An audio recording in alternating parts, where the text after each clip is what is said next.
Ambiance tendue au 65e sommet de la CEDEAO ce dimanche. Dans la grande salle des congrès de l'organisation à Abuja, les dirigeants des pays membres font face à un ordre du jour chargé. Sujet principal, la rupture actée par le Niger, le Mali et le Burkina Faso, réclamée depuis plusieurs mois par leur régime militaire. Notre région n'a jamais connu simultanément autant de défis depuis de nombreuses années. En effet, en dehors de nombreuses menaces liées à la paix et à la sécurité, ainsi que les défis liés à la pauvreté, notre région est également confrontée au risque de désintégration.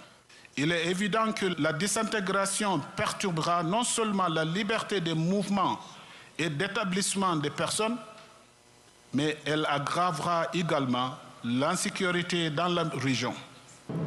La veille à Niamey, les pays membres de l'Alliance des États du Sahel ont annoncé la création de leur propre confédération avec sa stratégie économique, agricole et énergétique.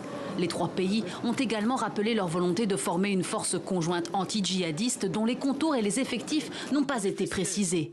Un acte de divorce qui inquiète le président nigérian qui dirige actuellement la CEDEAO.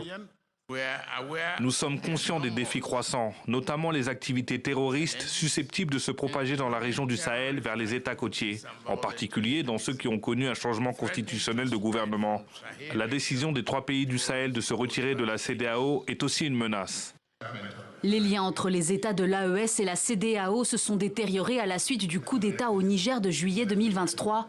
L'organisation avait alors imposé des sanctions et menacé d'intervenir militairement pour rétablir le président déchu Mohamed Bazoum. Les sanctions ont été levées en février, mais les relations restent glaciales.